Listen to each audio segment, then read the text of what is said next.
Hey, what's going on, everybody? It's the original gamer Stevie Stroh, and we are back for yet another exciting chapter on programming in BASIC with the Tandy Color Computer.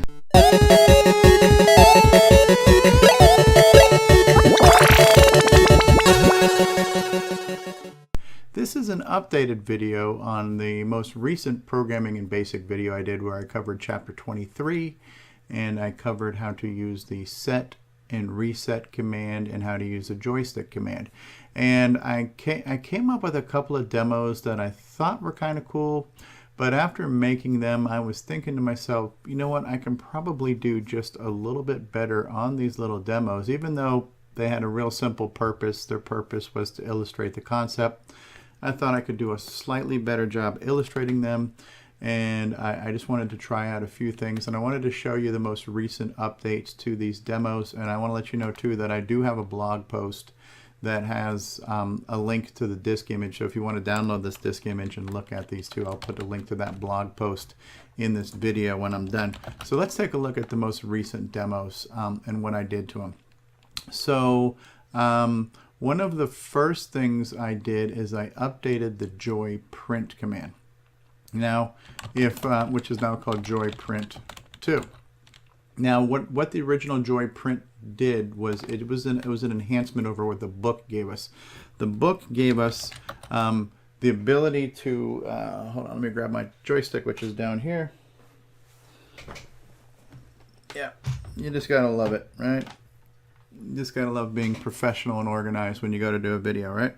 So yeah, so the original demo had all the numbers on the top of the screen. So no matter where you moved the stick, the numbers were always in one place. And so seeing the numbers change was kind of helpful, kind of visual. But I decided to make it where if I move the joystick, the numbers move with the joystick too. So as I move from left and right, you see that the number here is changing. If I'm in the far left, the number says 0. As I move to the right, the number gets bigger. As I move up and down here, this number here, if it's in the middle, it's 32. If I move it to the bottom, it's, you know, roughly 63. Okay, so there's my X and Y coordinates. Now, the first time I did this, I only did it with one stick, but I said, you know what? Let's not be completely lazy. So now I can move two sticks. And so now I'm moving left and right stick. So the left stick I'll move to the far left. The right stick I'll move to the far right, and you can see here that they're moving. So when I press the left button, I get the sounds on the right button, and when I press the left button, I get it over there, right? So now as I move this around, I can see that I'm pressing the right button, and as I move this guy around here, I can see that I'm pressing the left button. And there you have it. So the JoyPrint program has been updated now just ever so slightly to actually include the ability to read from both joysticks and to be able to print those off. And so the actual program, not that big either. And I just added two whole sets of variables now. So now I'm reading X and Y for the first joystick, and I'm reading H and V for the second joystick. I'm doing a little bit of crazy math here where I have to take the X and divide it by 2 because the X number is between 0 and 63, which gives me 64 options, but my text is only got 32 options, so I have to divide X by 2 to get my 32 text locations. And then printing in wherever X was, the X position, I'm going to print out the value of X. Then I have a Y position where I take the joystick values and I divide them by 4, because the joystick goes up to 64, but there's only 16 lines, and so 16 is 1/4 of 64. So I divide those by 4, and I get a relative position for my Y-axis, and I got my Y and my V. So I've got my X and Y and H and V for my two sticks. And then I print at the locations where these numbers are. I then peek for the joystick and then see, well, if I press the left button, I will print, or right button, I'll print RB, I'll make a sound. And then I print the next coordinates for my H and my V, which is the second joystick. And if I press the other one, I'll make that sound. So the actual program, very small, very simple program. But rather than the numbers always being on one line of the screen and never changing positions, I added the ability to visually see where you're moving your numbers around, just because CoCo, right? So that was the first one that I enhanced. The second one I enhanced was JoyPrint. And I now have JoyPrint 2. And what is the main thing I did to JoyPrint 2? Well, I fixed the fact that I can now move my cursor around and not erase the screen. If you recall, I mentioned before I was doing a really cheesy, hacky way to set and reset a pixel to give me the illusion of this flashing cursor. And it was a very destructive way to do a non-destructive thing. And so as I'm moving my cursor around, I'm actually erasing pixels that I didn't want to erase. So right now I can move anywhere, and so I'm basically kind of moving my brush around the canvas. So let's go over here and let's pick a color. So if I pick color 1 for green, you can see here now I'm coloring in green. And now let's say I don't want to color anymore and I want to pick up my brush. I will press 9. When I press 9, the color goes back to 0. Remember, our colors are between 1 through 8. And so there is no color 9. So I'm using the color 9 to say, okay, change the color to 0. If the color is 0, I'm not going to paint anything. And now you can see here, if I move my cursor over these pixels, it's completely non-destructive. So I can move my cursor around here and pick a new position. So that was color 1. Now let's turn on color 2. When I press 2, you see that C equals 2 up there. And now I can paint around here, and now I'm painting in yellow, right? So I've just changed colors. I've moved to a different part of my screen. Let's press 9. I'm no longer painting. I'm going to move down here. I'll move over here to the right, and I'll turn on color 3. Color 3 is blue. Let's just paint a little bit of crap over here in blue. All right, and that's beautiful. You're blue, you're beautiful. Let's press 9. Let's go to color 4, which is red. Okay, so over here now, I'm coloring in red. There's my beautiful red. We'll press 9, we'll stop coloring. Color number 5 is white, right? So we'll press 5, and now we are white. Now I'll color in something in white, and oh my goodness, that is absolutely gorgeous. Now I'll move over here. I'll come down here, I'll go to color 6, which is the cyan. Oh my God, that is beautiful. Okay, we'll go to 9, we'll get rid of that. We'll go to color 7, which is magenta. All right, we'll press 7, and look at all this magenta beautifulness. Okay, and then last but not least, we'll go to color 8, which is orange.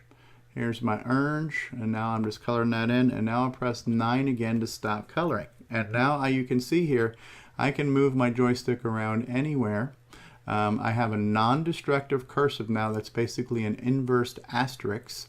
And anywhere I want to start painting, I just move the cursor to that location. I will press the button, and then I can start painting in that location. So it's just a slightly improved version over the book's demonstration, and it's illustrating the two topics that we've learned in here, which are X and Y coordinates for the set command and reading X and Y values from your joystick. The one thing I also did not implement that I was thinking of, but I was feeling like, okay, I want to make these a little bit better, but there is a fine line between going overboard and over the top when it's not needed. So the other feature I was thinking about adding was only painting when you press the fire button.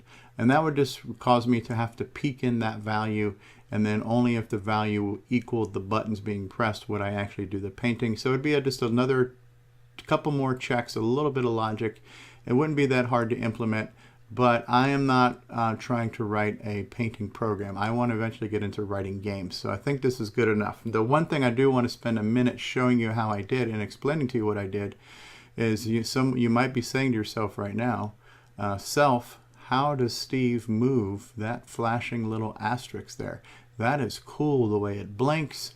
It's cool the way it moves. And it's even cooler by the fact that it is completely non-destructive. It does not damage or erase the background.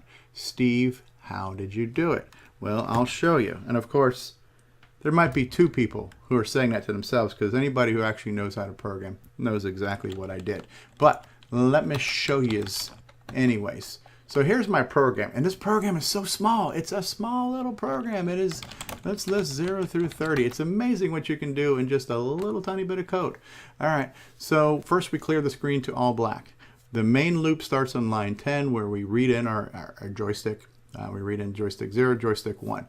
I also make sure that the y-axis or the vertical axis doesn't go beneath 2, because 0 and 1 are the first 2 pixels, and that takes up that first line of text. So I don't want me going into those first 2 lines of text, because that's where I'm printing the information on the screen. And I also want to make sure that I don't go down too far, because the joystick value can actually go to 63, but my screen ends at 31. So I'm basically saying if you're more than 31, you're only going to be 31. You're not going to be more than that. And so that's where I start reading the sticks. Now, what else am I doing here? Now I'm getting a relative X and a relative Y position here. So the relative X is how I'm calculating my text location on the screen for my cursor, because that cursor is actually a text character. So my relative X value is basically X divided by 2, because remember, your X coordinates are 64 pixels, but we only have 32 columns. So I get the relative X. I make it an integer, so it's not a 0.5. So if it was an odd number, it's not going to be like 0.5. It's got to be an even number. And then I get the relative Y position, which is half of that. And the Y gives me 63 values, but I cut that in half down to 32. And that's helping me figure out where things are. This is now where I'm doing my scanning for the key. And if I press a key, this is where I change my colors by reading the value. That hasn't changed. I print this one here. I'm actually printing at location 0. This is how one of the original joystick demos was working. When you moved your joystick around, it just printed it in one line. And for the sake of painting, I didn't want to have numbers all over the screen. So this is here as a reference, just to help you visualize and illustrate the concept of when you move your joystick, your X and Y coordinates will change. Visualizing what those numbers are, and this is also visualizing telling you the letter C and showing you the number for what color you're using. Here is the magic of how I create my non-disruptive cursive. So the SL stands for screen location. So I start off at position 1024. Position 1024 is actually right here where the letter L is in memory. So my screen location, everything that your computer does is somewhere in its memory, somewhere in RAM. And every byte of RAM has got a number or a location that we can address. And the screen location happens to start off at exactly 1024. Basically, it's the second K of memory. From 0 to 1023 is the first K. From 1024 to 2047 would be the second K or second kilobyte of RAM. So the first space on my character starts at position 1024. So I'm going to start here. I'm going to add the relative X, which is how many characters over, and then I'm going to take Y, but I have to multiply Y by 32, because every time I'm coming down one, I have to add 32 to go down one line, because there's 32 columns across. So for me to go from where this 40 is to the 50 is, I have to go down 32 bytes or 32 characters on the screen. So I start with position 1024, I add my relative X coordinate, I take my relative Y times 32, and that comes, all these numbers added up come to SL or screen location. I then take this SD, which is the peaking of that. So that's the screen data. What is currently on my screen? I'll stick that into a variable called SD. So I figure out where I am on the screen location textually. I have to convert my graphical pixel coordinates into text coordinates. I then take a peek of that, and I'm basically grabbing whatever information is in this location. I'm then poking at the screen location a character of ASCII value 42, which happens to be the character that is the inversed asterisk. Now, because the flashing was so fast I couldn't even see it, I had to go sub a brief routine here that delayed for the count of 30. So I'm going from 0 to 29. I'm doing a slight delay that allows the asterisk to be on screen briefly. And then I just poked back the original screen data, what it was ever there before. This is similar to the get and put, right? So you're pulling what was there. You're getting that. I'm putting something else on the screen, and then I put back the background that was there. And then I just go back to the main loop where I'm reading the coordinates. And so it's a simple little program, but it's kind of a neat trick. And because this chapter already introduced us to peeking, and it introduced us to peeking the joystick value to get the joystick buttons, I decided to go ahead and peek the screen and use this to make the non-disruptive cursor that I really wanted to make. This is the cursor that I believe anybody who wants to make a cursor would probably want to make something like this, where you can move the cursor around, you can do all this fancy crap here, and then when you stop moving the cursor, you'll see that wherever the cursor goes, it blinks, but it also doesn't erase the background. Cool little trick.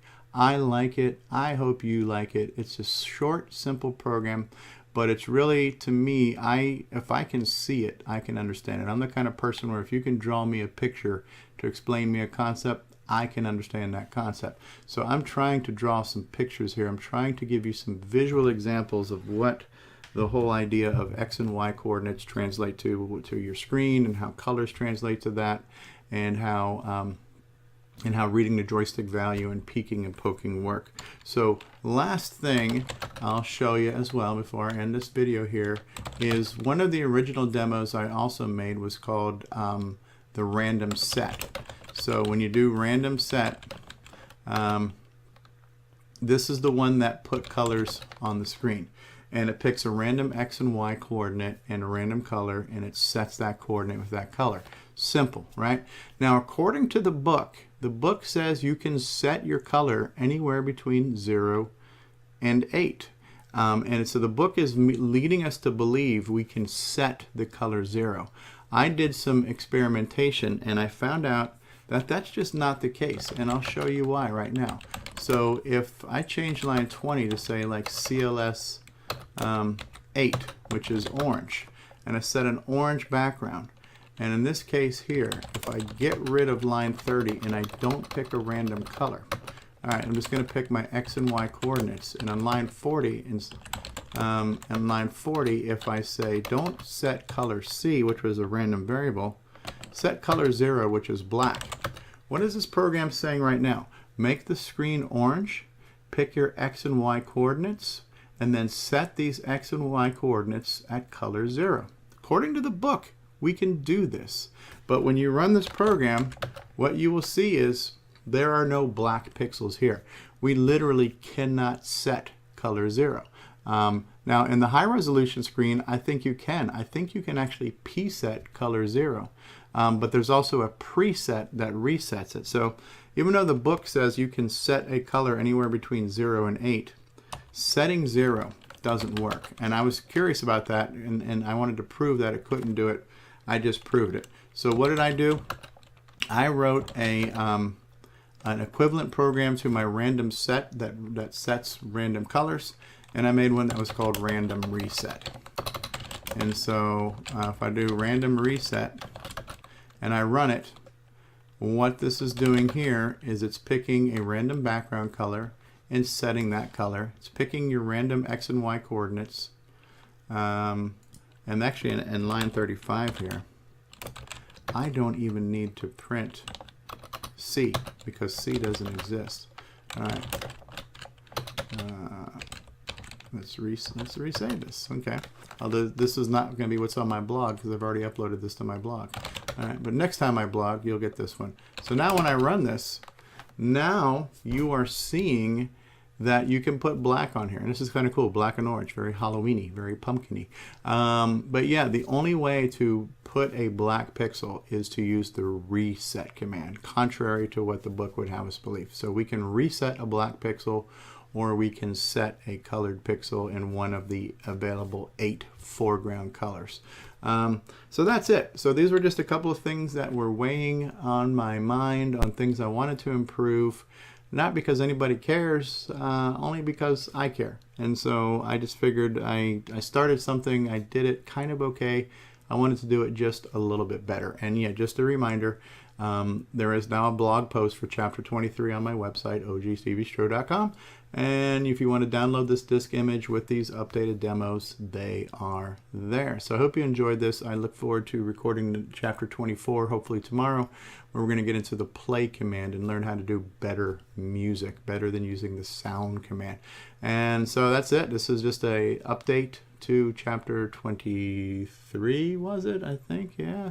About having using the set, the reset, the point command, and the joystick command. I hope you enjoyed it. I'm the original gamer, Stevie Stroh.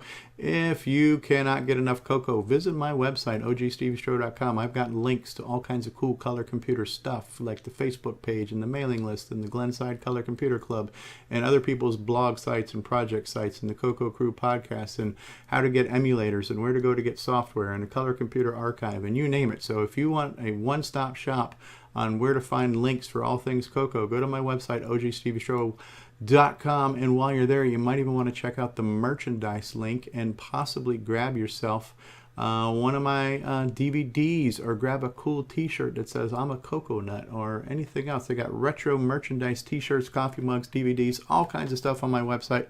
Show your support if you like. Go out there and grab yourself something cool. And that's it, guys. I'm the original gamer, Stevie Stroh. Keep on programming. Keep on doing your thing in BASIC. CoCo forever. Peace out. Bye-bye. We'll see you on the next video. Hello, my name is Grant Beatty, and I watch the original gamer, Stevie Stroh. Hey, what's going on, everybody? It's me. It's Original Stroh's... It's Original Stroh? Yeah, okay. Let's try that again. Boop.